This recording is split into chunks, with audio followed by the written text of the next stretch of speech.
علماء و مشاہد کانفرنس سے خطاب کر رہی ہیں۔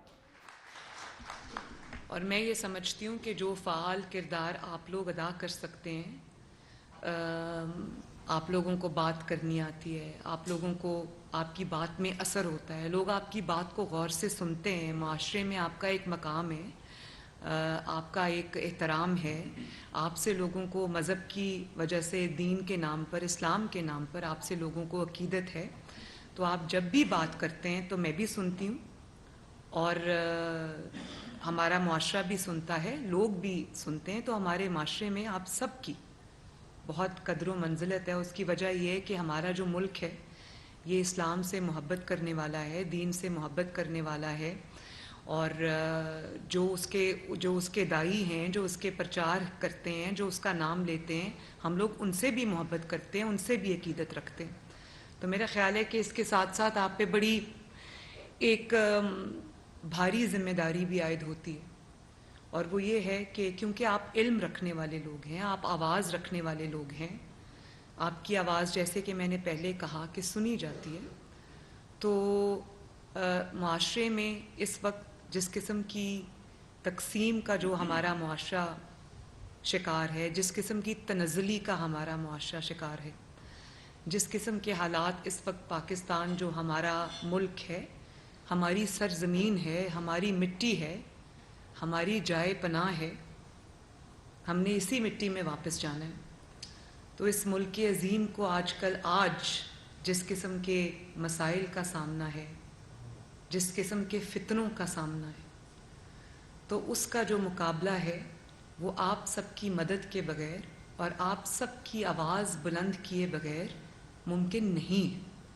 اور جو مجھے آپ سے مدد کی ضرورت ہے بطور پاکستانی، اب میں مسلم لیگ نون کی بات نہیں کر رہی، میں آپ کے تھرو اور میڈیا چینلز کے تھرو میں تمام علماء، تمام مشائخ، تمام مذہبی عقیدت رکھنے والے جتنے بھی ہمارے مسلک ہیں، جتنے بھی ہمارے جو سیکٹس ہیں، میں سب سے یہ ادب سے گزارش کرنا چاہتی ہوں کہ ملک کو اس وقت آپ کی ضرورت ہے، آپ کے فعال کردار کی ضرورت ہے، لوگوں کو ایجوکیٹ کرنے کی ضرورت ہے، کیونکہ ملک اس وقت ایک ایسے فتنے کی لپیٹ میں ہے جس کو پاکستان کو تباہ کرنے کے لیے لانچ کیا گیا، اور نہ صرف اس نے ملک پر حملہ کیا، ملک کی سالمیت پر حملہ کیا، ملک کے جو ہمارے معاشرے پہ حملہ کیا، ہماری معاشرتی اقدار پہ حملہ کیا، بلکہ جیسے ابھی میرے بھائیوں نے فرمایا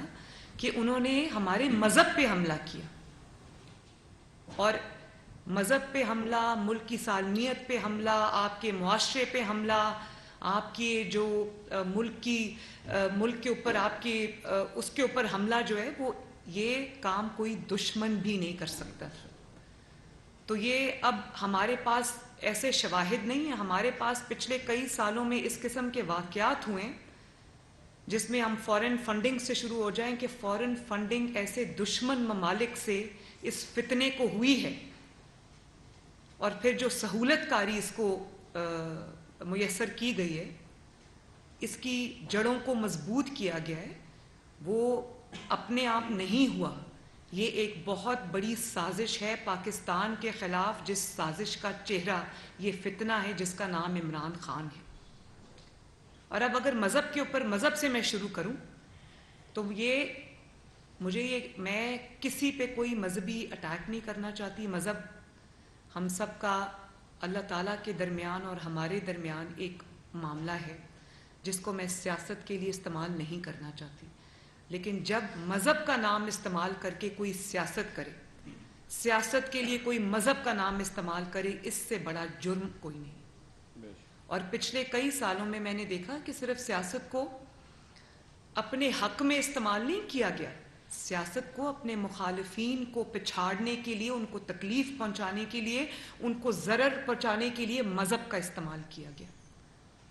تو مذہب کا استعمال، میں دوبارہ سے دہراتی ہوں، مذہب کا استعمال، دین اسلام کا نام، اس کو استعمال صرف اپنی سیاست کو فروغ دینے کے لیے یا بڑھاوا دینے کے لیے، یا جو معصوم ہمارے ملک کے رہنے والے ہیں، بچے ہیں، خواتین ہیں، لوگ ہیں، ان کو ورگلانے کے لیے استعمال نہیں کیا، اپنے مخالفین کے لیے بھی استعمال کیا. میں اس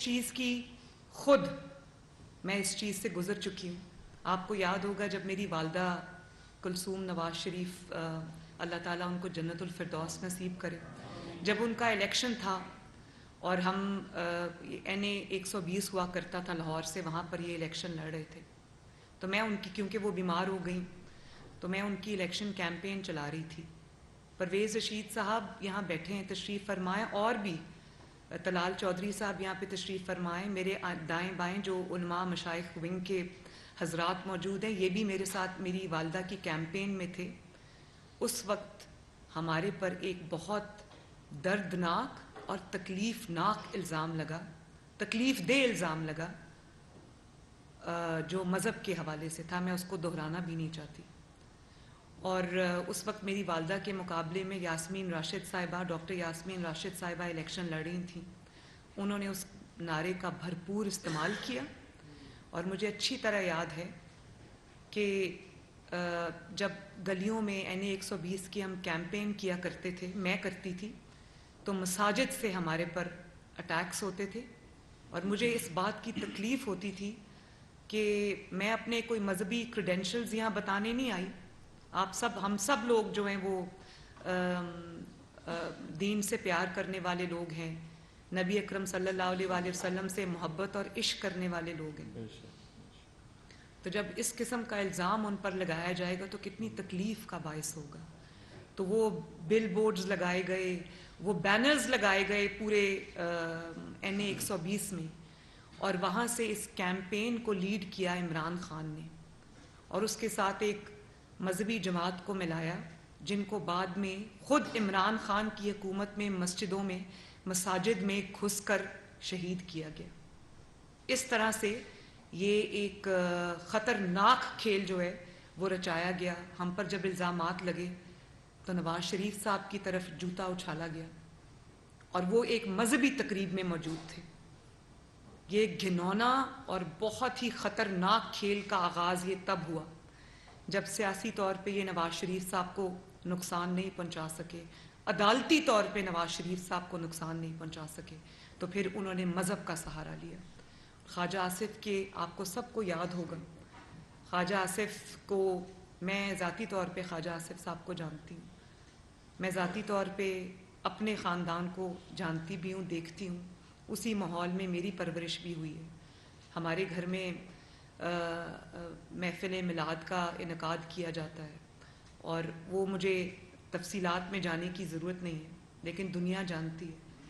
اور اس کے بعد جب احسن اقبال صاحب، جن کا تعلق ہی ایک مذہبی گھرانے سے، جو ایک ایسی ماں کے بیٹے ہیں جن کی پہچان ہی اسلام تھی، ان کو گولی ماری گئی، اور اللہ تعالیٰ کا شکر ہے کہ ان کی جان بچ گئی.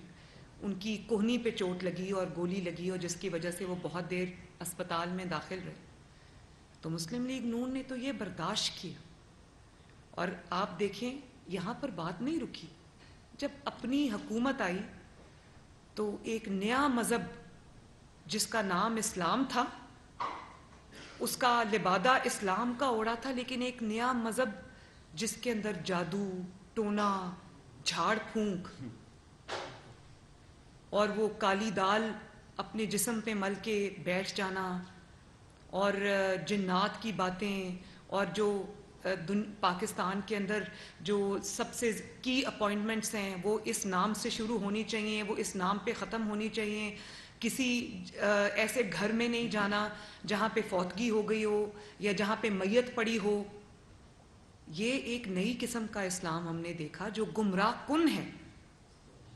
اور اس کے بعد آپ یہ دیکھیں کہ جہاں پر مذہب کو ٹچ دینے کے لیے استعمال کیا جاتا ہو، پوری دنیا نے سنا کہ 25 مئی میں کو جب یہ دھرنا لے کر آئے یا لانگ مارچ لے کر آئے، تو پوری دنیا نے دیکھا کہ وہ ان کے کان میں کہہ رہے ہیں خان صاحب ذرا مذہبی ٹچ دیں، اسلامی ٹچ دیں.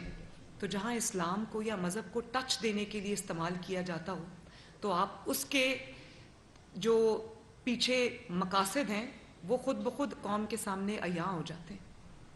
اور پھر شرمناک بات ہے کہ آپ چھوٹے بچوں کی کیا ٹریننگ کریں. وہ پوری دنیا میں ہر کسی نے جو سوشل میڈیا پہ بھی وہ ویڈیو دیکھی جس میں ایک بچہ جو ہے وہ کیا بول رہا ہے. میں اس بچے کو کیا الزام دے سکتی ہوں, لیکن میں اس کے ماں باپ کو ضرور کہوں گی کہ آپ نے بچے کو کسی ایسے انسان کی پرورش میں دے دیا جس کو خود پتہ نہیں ہے, جس کو جب جو بن گیا پرائم منسٹر تو اس کو خاتم النبیین کہنا نہیں آتا, اس کو صلی اللہ علیہ وآلہ وسلم کہنا نہیں آتا, اس کو لا الہ الا اللہ کہنا نہیں آتا.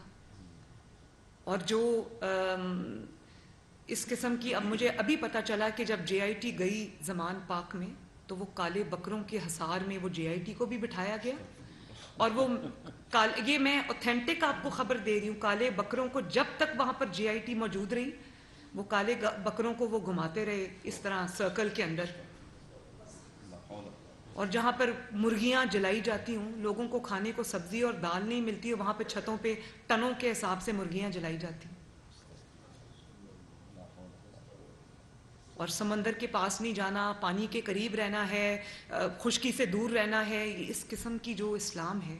اور پھر اپنے منہ سے بتا رہے ہیں کہ جس طرح اللہ رب العزت نے نبی پاک صلی اللہ علیہ وآلہ وسلم کی ٹریننگ کی تھی, ایسے اللہ میری ٹریننگ کر رہا ہے.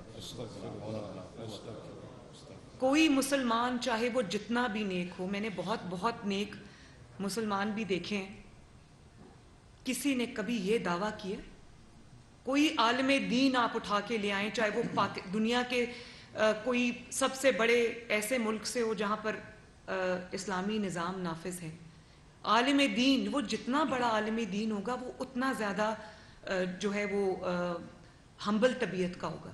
کبھی کوئی یہ دعویٰ کر سکتا ہے کہ جیسے نبی صلی اللہ علیہ وسلم نے کو اللہ تعالیٰ نے ٹرین کیا تھا ایسے اللہ تعالیٰ مجھے ٹرین کر رہا ہے؟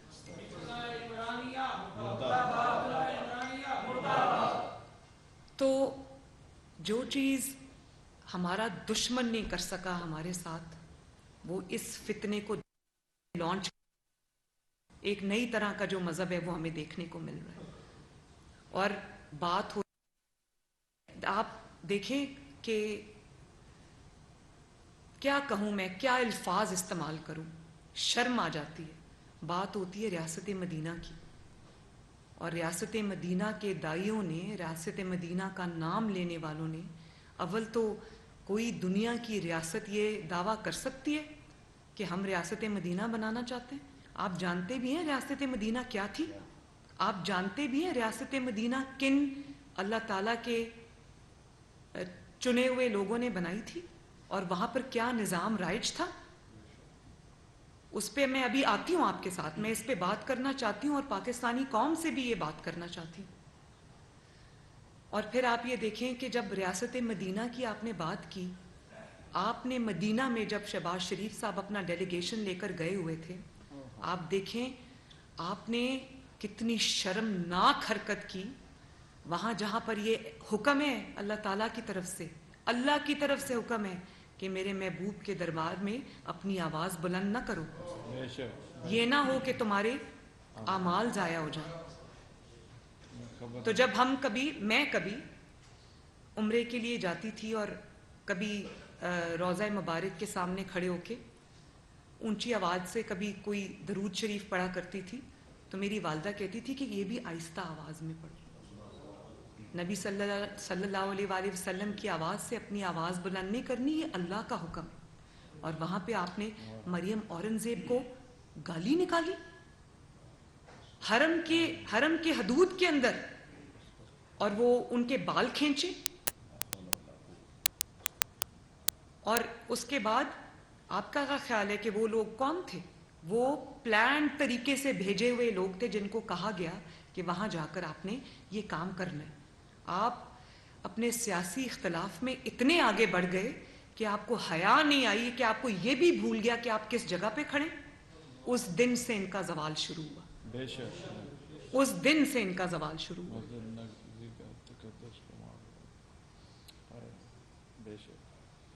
اور بات صرف یہیں تک ختم نہیں ہوتی. جو حضرت عمر فاروق کی مثالیں دیتے تھے, آپ نے کتنی دفعہ عمران خان اور پی ٹی آئی کے منہ سے آپ نے ان کی زبانوں سے حضرت عمر فاروق کی مثال سنی یا نہیں سنی؟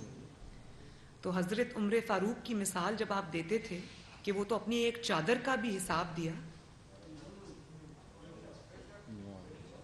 مثال آپ ان کی دیتے تھے، اور جب آپ سے آپ کی چوریوں کا حساب مانگا گیا تو آپ بفر گئے، آپ نے پورے ملک کو آگ لگا دی. لوگوں کو کہتے رہے کہ اگر آپ نے چوری نہیں کی تو تلاشی کیوں نہیں دیتے. لوگوں نے تو اپنے تین نسلوں کی تلاشی دی اور اللہ تعالیٰ کے فضل و کرم سے کلیئر ہو کے باہر آئے.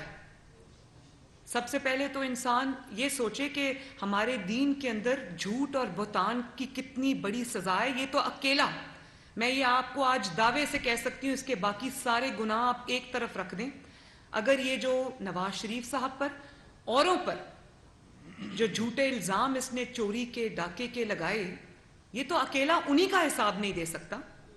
آج تک ایک ثبوت یہ پیش نہیں کر سکے، اور الحمدللہ میں بھی باعزت بری ہوئی ہوں.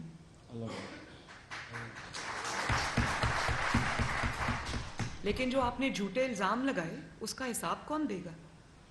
جو آپ کے انتقام اور جھوٹے الزامات کی وجہ سے، آپ کے ظلم کی وجہ سے جن لوگوں نے اپنی ناموشی بھی برداشت کی، جن شرفاء نے، جن اچھے خاندانوں سے تعلق رکھنے والوں نے اپنی بے عزتی بھی برداشت کی، اور جیلوں کے ڈیتھ سیلز کے سزائے موت کی چکیوں میں جو لوگ رہ کر آئے، جنہوں نے تضحیک برداشت کی، جنہوں نے تذلیل برداشت کی،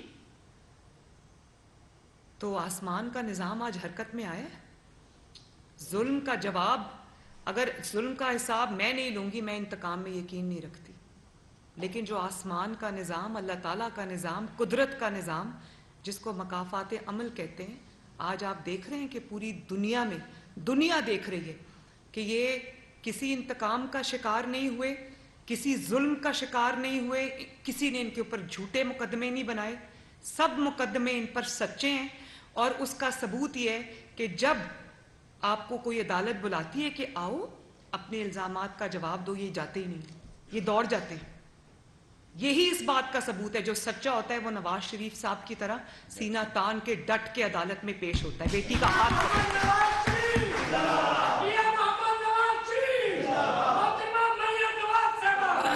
اور آپ ان کا حال دیکھو، بات کیا کرتے ہیں، امر بالمعروف. امر بالمعروف کا پتہ ہے، نہیں عن المنکر کا پتہ نہیں ہے کہ لوگوں کو نیکی کا حکم دو. تم سب سے پہلے اپنے آپ کو نیکی کا حکم دو، لیکن نہیں عن المنکر کے برائی سے روکو، وہ نہیں روکنا. وہ برائی کی ترغیب دینی ہے، جھوٹ کی ترغیب دینی ہے، انتقام کی ترغیب دینی ہے، ملک کے اوپر حملے کرنے کی ترغیب دینی ہے، مذہب کے غلط استعمال کی ترغیب دینی ہے. وہاں پر امر بالمعروف نہیں ہے. تو مجھے یہ بتائیں کہ جب قرآن کی کوئی آیت انسان کسی اپنے جھوٹے اور شرمناک مقصد کے لیے استعمال کرے، اس شخص پہ کیا، اس شخص کی میں کیا بات کروں؟ آپ کو شرم نہیں آتی؟ آپ اپنے اندر جھانک کے دیکھیں، آپ کی پوری زندگی کیا ہے، آپ کا حال کیا ہے، آپ کا ماضی کیا تھا. آپ کو حوصلہ بھی کیسے ہوتا ہے کہ آپ امر بالمعروف جیسی آیت کو اپنی گندی سیاست کے لیے استعمال کریں؟ وہ کہتے ہیں نا کہ جو تکبر آپ دیکھیں، خود اس پیڈسٹل پہ بیٹھ جاتے ہیں، مذہب کی ایسے بات کرتے ہیں کہ جیسے کوئی نیا مذہب انہوں نے بنا لیا اور یہی اس کے پرچار کرنے والے. میں تو اگر اس بات پہ جو اصل بات ہے وہ کرنے پہ آ جاؤں، ان کو تو منہ چھپانے کی جگہ نہ ملے. اور دیکھیں، یہ مذہب سے بھی بڑھ کے آپ آگے آ جائیں، یہ بات وہاں تک رکی نہیں.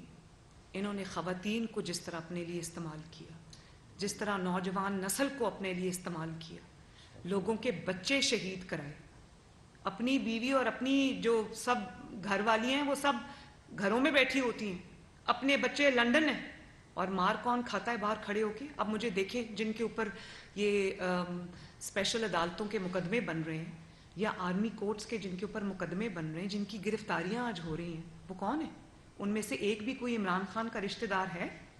وہ سب وہ لوگ ہیں جن کو اس نے گمراہ کیا ہوا تھا اور خواتین کو ڈھال کے لیے استعمال کیا. آج ہر روز کھڑا ہو کے یہ بات کر رہا ہوتا ہے کہ خواتین کو گرفتار کیا جا رہا ہے، خواتین کو کے اوپر ظلم ہو رہا ہے، خواتین کو جیلوں میں ڈالا ہوا ہے، تو لوگوں کو یہ بھی بتاؤ نا کہ ان خواتین کو پچھلے 6 مہینے سے تم بیٹھ کے بنی گالا کے اندر اور زمان پاک کے اندر ٹریننگ دے رہے تھے دہشت گردی کی. بتاؤ لوگوں کو بتاؤ کہ جب تمہیں گرفتار کرنے کے لیے لایا جاتا تھا تو تمہارے شیطانی دماغ نے یہ ایک پلان بنایا تھا کہ خواتین اور بچوں کو ڈھال بنانے کے لیے آگے کر دو تاکہ پولیس کی ہمت نہ ہو مجھے گرفتار کرنے کی. جو بزدل شخص خواتین کو اپنی ڈھال بنانے کے لیے استعمال کرے، اپنی سیاست کے ایندھن کے لیے استعمال کرے، اس شخص کی ذہنی حالت کے بارے میں کیا کہوں. اور آپ کو میں ایک اور بات بتا دوں، ہماری ایک اور بھی حدیث ہے کہ نبی پاک صلی اللہ علیہ وسلم نے فرمایا کہ فاطمہ بھی اگر، جو جنت میں عورتوں کی سردار ہے، وہ فاطمہ بھی اگر گناہ کرے یا چوری کرے تو میں اس کے ہاتھ کاٹنے کا حکم دیتا. تو جرم ہوتا ہے، اس میں مرد اور عورت کی تفریق نہیں ہوتی. آپ نے تو لوگوں کی بے گناہ عورتوں کو جیلوں میں ڈالا. آج میں دیکھ رہی تھی مکافات عمل، آپ دیکھیں، اس میں نواز شریف صاحب کو کوئی تعلق نہیں ہے، میرا کوئی تعلق نہیں. میں تو ٹی وی پہ بیٹھ کے دیکھ رہی تھی کہ جب پنکی پیرنی صاحبہ کو عدالت نے بلایا تو وہ سفید چادروں کے حصار میں، گھیرے میں ان کو عدالت لے جایا گیا. تو آپ کی بیوی سفید چادروں کے حصار میں، تو جو لوگوں کی، آپ کی خواتین ہیں، لوگوں کی خواتین نہیں. جب وہ جا رہی تھیں میں کسی کی تکلیف میں خوش نہیں ہوتی، نہ بطور انسان نہ بطور سیاسی ورکر. اور میں حلفاً آپ کو یہ کہہ سکتی ہوں کہ کسی قسم کے انتقام کا نہ جذبہ ہے میرے دل میں، نہ نواز شریف صاحب کے دل میں. ہم خدا کا خوف رکھنے والے لوگ ہیں. ہمیں یہ پتہ ہے کہ آج اگر ہم ظلم کریں گے تو گھوم کے ہمارے اوپر آئے گا. جو آج ان کے ساتھ ہو رہا ہے وہ میں نہیں چاہتی. وہ کہتے ہیں نا کہ ظفر آدمی اس کو نہ جانیے گا، ہو وہ کتنا ہی صاحب فہم و ذکا، جسے عیش میں یاد خدا نہ رہی، جسے تیش میں خوف خدا نہ رہی. جب یہ عیش اور تیش میں تھے، ان کو خوف خدا نہیں تھا. انہوں نے سوچا، انہوں نے 12 سال کا پلان بنایا تھا. انہوں نے سوچا لوگوں کی بیٹیوں کو پکڑو، بہوؤں کو پکڑو، بہنوں کو پکڑو، لوگوں کو جیلوں میں ڈالو، زندانوں میں ڈالو، زمین پہ سلاؤ. کیا فرق پڑتا ہے؟ میں 12 سال، 14 سال، 15 سال، اب مجھے کوئی نہیں ہٹا سکتا، کیونکہ جنرل باجوہ میرے ساتھ ہے، جنرل فیض میرے ساتھ ہے، عمر عطا بندیال میرے ساتھ ہے، ثاقب نثار میرے ساتھ ہے. تو یہ بھول گئے اس وقت کہ ایک نظام اوپر بھی ہے، بے شک، اور اللہ تعالیٰ سے کوئی چیز چھپی بھی نہیں ہے. وہ اپنے وقت پہ حرکت میں آتا ہے. تو آج جو کچھ بھی اس کے ساتھ ہو رہا ہے وہ مکافات عمل ہے. آج کہتا ہے میری بیوی ٹرسٹی ہے. میں معافی چاہتی ہوں، مجھے اپنی مثال دینی پڑتی ہے. میں اپنی مثال اس لیے دیتی ہوں کہ یہ ہو چکا ہے. بھول جائیں کہ میں کون ہوں. میں بھی ٹرسٹی تھی نا، تو میں تو اللہ کا شکر ہے آج اسی عدالت سے بری ہوئی ہوں. لیکن آج جب یہ ٹرسٹی کا راگ الاپتے ہیں تو مجھے اللہ تعالیٰ کی شان نظر آتی. آج یہ اس بات پہ جب یہ کہتے ہیں کہ جو میری بیوی ہے وہ تو پبلک آفس ہولڈر نہیں تھی، تو مریم نواز شریف کون سی پبلک آفس ہولڈر تھی؟ جو انہوں نے کورٹ میں آ کے کہا کہ نواز شریف مجھے جب عمران کو عدالت میں پیش کیا گیا اور عدالت میں عمر عطا بندیال صاحب نے ان کو کہا کہ بڑی خوشی ہوئی آپ کو مل کے، 60 ارب کے چور. تو انہوں نے کہا کہ مجھے رات کو سونے کے لیے ایک پتہ نہیں گندا سا میٹرس دے دیا گیا. تو مجھے یاد آ گیا کہ جب نواز شریف صاحب کو ڈیالہ لے کر گئے تو نواز شریف صاحب کو سونے کے لیے وہ ٹوٹا ہوا کمرہ تھا، اس میں گندا سا چھوٹا سا وہ ترپائی یا وہ کیا کہتے ہیں اس کو، چھوٹی سی وہ چٹائی تھی وہاں پر، وہ دے دی سونے کے لیے. تو وہ سوئے اسی پر. انہوں نے شکوہ نہیں کیا اس بات کا اور کہا کہ میں 24 گھنٹے سے باتھ روم نہیں گیا. یہ تو ان کا حال ہے. جو کسی جذبے سے، کسی مقصد کے تحت، سچائی کے ساتھ، کسی نظریے کے لیے، اپنے ملک کے لیے، اپنے قوم کے لیے جو شخص نکلتا ہے تو وہ 313 لوگوں کے ساتھ بھی جنگ جیت کے واپس آتا ہے. بے شک، بے شک. وہ منہ پہ کالے ڈبے اور کالی بالٹیاں نہیں چڑھاتے. باتیں ان کی سنیں جو بھاشن دیتے تھے. اور اللہ میری توبہ، جو ان کے حالات ہیں، یہ میں نے کبھی زندگی میں کسی سیاسی جماعت کے کارکن تو نظریے کی خاطر اگر کوئی تحریک چل رہی ہوتی ہے تو اس کے نام سنے ذرا کیا ہے، نام سنے، وہ کیا تحریک کا نام رکھا ہے، اپنی تحریک کا کیا نام رکھا ہے، حقیقی آزادی کی تحریک، غلامی سے آزادی کی تحریک۔ غلامی سے آزادی کی جب باری آئی تو منہ پہ کالے ڈبے چڑھا لیے، منہ پہ کالی بالٹی چڑھا لی۔ اور اس دن آپ نے فواد چودھری صاحب کی ویڈیو دیکھی،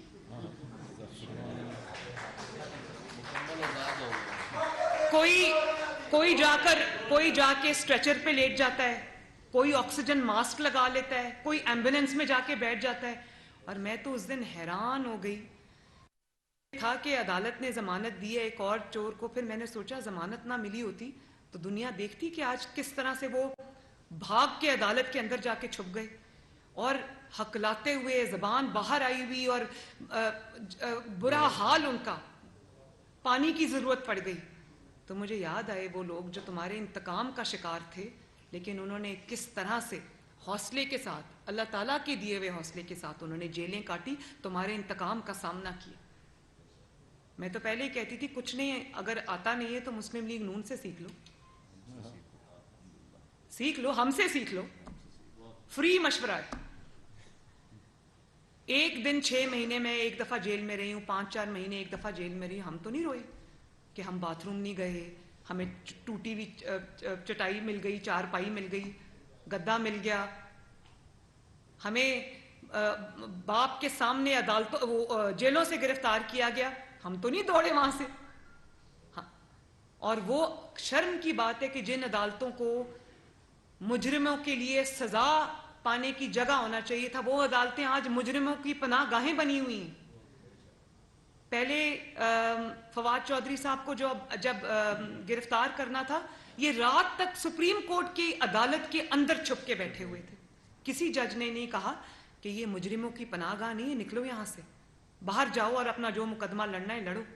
پھر عمران خان کو جب اسلام آباد ہائی کورٹ میں ضمانت دی گئی اور تھوک کے حساب سے دی گئی، بارش کی طرح جب ضمانتوں کی برسات ہوئی، تو اس کے باوجود ان کو پتا تھا کہ مجھے کہیں 3 MPO میں نہ پکڑ لے، جو مینٹیننس آف پبلک آرڈر ہوتا ہے، اس میں نہ پکڑ سکے، یہ رات 11:30 بجے تک اسلام آباد ہائی کورٹ میں بیٹھے رہے۔ اسلام آباد کے کسی ہائی کورٹ کے جج کو یہ توفیق نہیں ہوئی کہ وہ یہ کہیں کہ ادھر سے باہر نکلیں، عدالت کا ٹائم ختم ہو گیا، آپ ایک مجرم ہیں یا ملزم ہیں، آپ پہ الزام ہے، آپ عدالت کو اپنی پناہ گاہ نہیں بنا سکتے۔ اور پھر پوری دنیا نے دیکھا کہ جس طرح فواد چودھری صاحب کو جب پولیس پکڑنے آئی، کس طرح انہوں نے دوڑ لگائی۔ میں سمجھتی ہوں کہ 100 میٹرز ریٹ میراتھن میں بھی یہ جیت سکتے ہیں، ایسی دوڑ لگی، 3 دفعہ بیچارے گرتے گرتے بچے۔ تو پہلے جو دعوے کیے تھے تیرا باپ بھی دے گا آزادی، پہلے جب اتنی توفیق ہی نہیں تھی تو اتنے بڑے بڑے نعرے کیوں لگائے تھے؟ آج وہ لوگ ویڈیوز چلا رہے ہیں تیرا باپ بھی دے گا آزادی، اور جو باپ سے آزادی مانگ رہا تھا، باپ کو للکار رہا تھا، صرف اس لیے کہ یہ ان کو لگژری کی اتنی عادت ہے کہ یہ ایک رات جیل میں نہیں گزار سکتے۔ بھائی جب یہاں پر آپ کو یہاں پر سچائی ہو، دل میں سچائی ہو، آپ کے جذبے میں سچائی ہو، آپ کی تحریک میں سچائی ہو، آپ کی جو آئیڈیالوجی ہے اس میں سچائی ہو، تو اس کے لیے تو لوگ پھانسی کے پھندوں پہ جھول جاتے ہیں اور شکوے کا ایک لفظ منہ سے نہیں نکالتے۔ تو نہ صرف یہ کہ یہ اللہ تعالیٰ کی گرفت میں آئے ہیں، مکافات عمل کا شکار ہوئے، یہ بری طرح ایکسپوز ہوئے۔ لوگوں کی جب بچوں کی جانیں اتنی سستی ہیں۔ پھر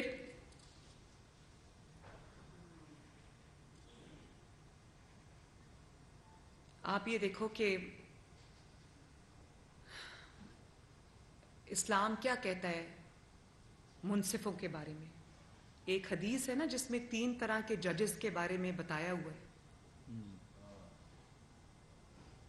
کہ اگر 3 طرح کے ججز کو ڈیفائن کر دیا گیا، ڈسکرائب کر دیا گیا ہے اس حدیث مبارکہ میں، تو آپ آج دیکھیں اسلام کیا کہتا ہے ان منصفوں کے بارے میں، جو منصف یہ جانتے ہیں کہ یہ 60 ارب کی چوری بلکہ ڈاکہ ڈال کے آیا ہے۔ کیا عمر عطا بندیال صاحب نے ایک بار بھی جب یہ اپنی گرفتاری کے خلاف گیا